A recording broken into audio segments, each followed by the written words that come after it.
es una figura realizada, vamos, de una belleza muy, muy bonita, ¿no?, por Juan Manuel Miñarro, que te voy a dar dos curiosidades. Efectivamente, él no deja de hacer un Jesús bíblico, porque vemos ciertas características de un Jesús histórico, que era la idea, ¿no?, contar la historia del Jesús bíblico aquí. ¿Qué nos cuenta la Biblia? ¿Qué nos cuenta la historia, ¿no? Pero sí hay un detalle que nos hemos permitido. El hombre de la sábana santa mide unos 79 centímetros. Y les dije yo a los carpinteros, quiero que me hagáis la peana para que este hombre mida unos 79. Y te lo digo porque cada vez que me acerco aquí... Yo mido unos 73, entonces... hay que entender que este pudo ser el aspecto y la altura, pudo ser el aspecto de Jesús de Nazaret. Está a la altura, con los datos que nos da la sábana santa. Bueno, lo que es cierto de la historia cristiana es que Jesús de Nazaret existió. A pesar de que algunos digan, no, pero bueno, eso es una tontería. Cornelio Tácito, Plinio el Viejo, Josefo, todos hablan de la historia de Jesús, del que los cristianos tomaron su nombre. Sí. Se habla de él en la historia romana, no en la cristiana, en toda, ¿no? Y lo que sí nos dice la Biblia y nos llama la atención es los detalles concretos de su muerte, que fue vendido por 30 monedas, y aquí te voy a enseñar algo impresionante, por Judas. Aquí tenemos 30 monedas de plata de la época de Jesús, 30 denarios romanos, todos ellos de familias romanas, porque cuando Jesús vivía apenas había terminado la República. Entonces todas las monedas que había en curso eran la mayoría de familias romanas. Y de todas ellas la más significativa, ven a verla, la más significativa es esta que vemos aquí, que es el denario llamado del tributo. ¿Recordáis esa frase cuando le dice Jesús que le intentan coger los fariseos en una trampa para sublevarse, ¿no? Le dicen, Jesús, ¿debemos pagar el tributo al César? Y Jesús muy inteligentemente les responde, enseñarme la moneda. Y les dice, ¿quién viene en ella? Y dicen los fariseos, al César. Y dice él, pues dad al César lo que es del César y a Dios lo que es de Dios. Por la moneda de Tiberio, que era el emperador de ese momento. Con 30 denarios comprabas un esclavo. Entonces, tiene su significación, ¿sabes?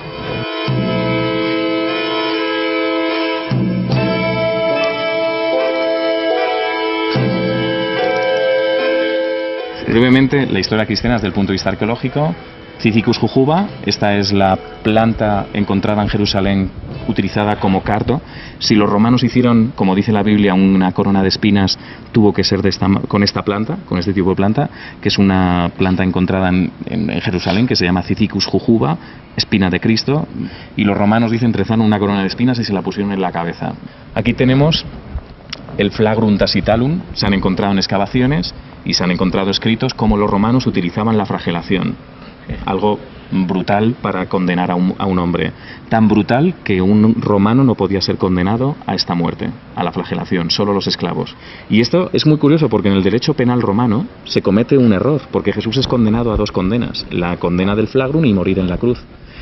Porque Pilatus de alguna manera lo que trata es de suavizar, que al final era una tontería, porque una flagelación era ya condenarte a muerte, porque quedabas destrozado. No, llega con esas bolas lanzadas contra el cuerpo que dejaban heridas graves y rompían por dentro los órganos. Sí. Y la Biblia nos cuenta que Jesús fue condenado a recibir una flagelación, que se confunde con que recibió 30 golpes. Eso es la judía. No. Sí. Los judíos daban 30 golpes. Los romanos era hasta que el que condenaba consideraba que ya tenía que parar. Y aquí tenemos el Titulus Crucis, que todos lo conocemos popularmente como INRI. A mí esto también me sorprendió mucho, porque todos siempre hemos visto en la cruz de Jesús el INRI. ¿Qué es el INRI? Sí. ¿Qué es el INRI? ¿Pero por qué INRI? Pues el INRI en realidad era el motivo de la condena. Lo escribían aquí para que quedara bien claro, para que no hubiera fallo. Y esto lo llevaba al centurión al punto de ejecución. Aquí vengo con Pedro tal, que tiene que ser ajusticiado de esta manera. Y esto, que ha pasado a nuestra historia popularmente como INRI, en realidad era un documento de ejecución. Okay. En este caso... Esas 4 palabras. Es una abreviación. Era eso. Exactamente. Jesús de Nazaret, escrito en 3 idiomas, hebreo, latín y griego, escrito al revés, fíjate, en dirección izquierda-derecha, porque lo está escribiendo un judío, para que lo lea. Tiene faltas de ortografía. No es una invención. Este es una recreación hecha con láser del que se encuentra en Roma, que sí tiene características para poder pertenecer al menos a la época de Jesús, y esta es una cuidada, como te digo, reconstrucción de cómo pudo ser ese Titulus Crucis en el que fue utilizado para la condena de Jesús.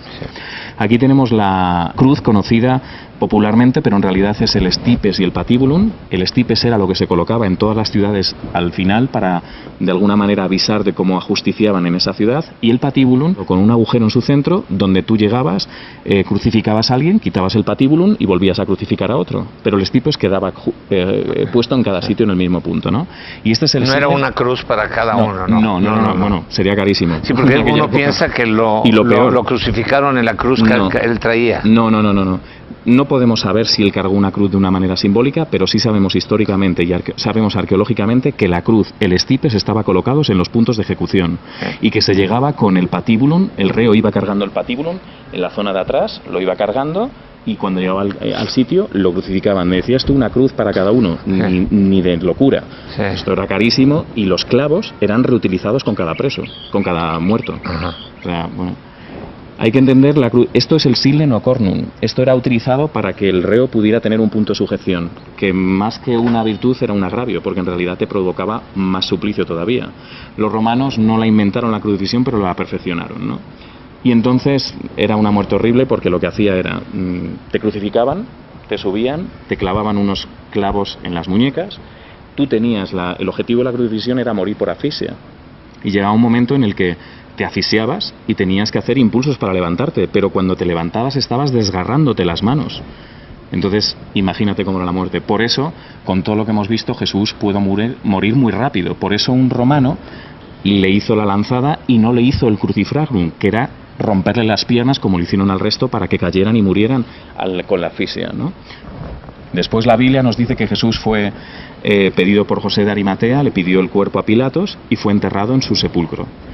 Y aquí vemos una recreación hecha en base a los estudios del arqueólogo florentino, que nos dio que estudió Tierra Santa y nos dio las medidas. Vamos a pasar, que ya verás, porque la sensación es tremendamente real, porque no es una interpretación artística, es una interpretación arqueológica. Pasa conmigo. Aquí estamos en el sepulcro, una recreación, como te digo, totalmente arqueológica, en la que se nos dio las medidas del arqueosóleo, que era la zona donde se ponía el cuerpo. Y lo que estamos viendo es los lienzos, tal y como describe la Biblia, porque es curioso, la Biblia, se han escrito muchas Biblias desde que se escribió la primera, pero ¿cuál es la primera? Pues la primera Biblia de la historia es la que escribió Constantino, que reunió en el año 325 todos los escritos y creó la primera Biblia de la historia. En ese escrito, que lo tenemos ahí fuera, el facsímil, dice: y entró Pedro y Simón al sepulcro, y agachándose vio los lienzos yacentes, tainora caimera, yacentes, los lienzos como yacentes, y el sudario que había cubierto su rostro. Fíjate lo que nos está diciendo, nos está hablando de dos telas, de la sábana, de una sábana que cubrió el cuerpo, y del sudario que había cubierto el rostro, apartado en otro lugar. Ya no estaba el cuerpo. Ya no estaba el cuerpo. Pero es muy importante porque podía haber encontrado bueno, ¿quién se llevaría un cuerpo sin la sábana? La verdad es que la historia ya aquí empieza a ser perpleja. Aquí ya ocurre algo. ¿Quién dejaría un cuerpo con los lienzos colocados, como lo estamos viendo, ¿no? Hoy nosotros no estamos en el siglo I. Tenemos información suficiente para analizar estas prendas, estas telas, y decir, ¿pudieron pertenecer al mismo hombre desde el punto de vista forense? ¿Puede la ciencia forense certificar esto? Claro que podemos.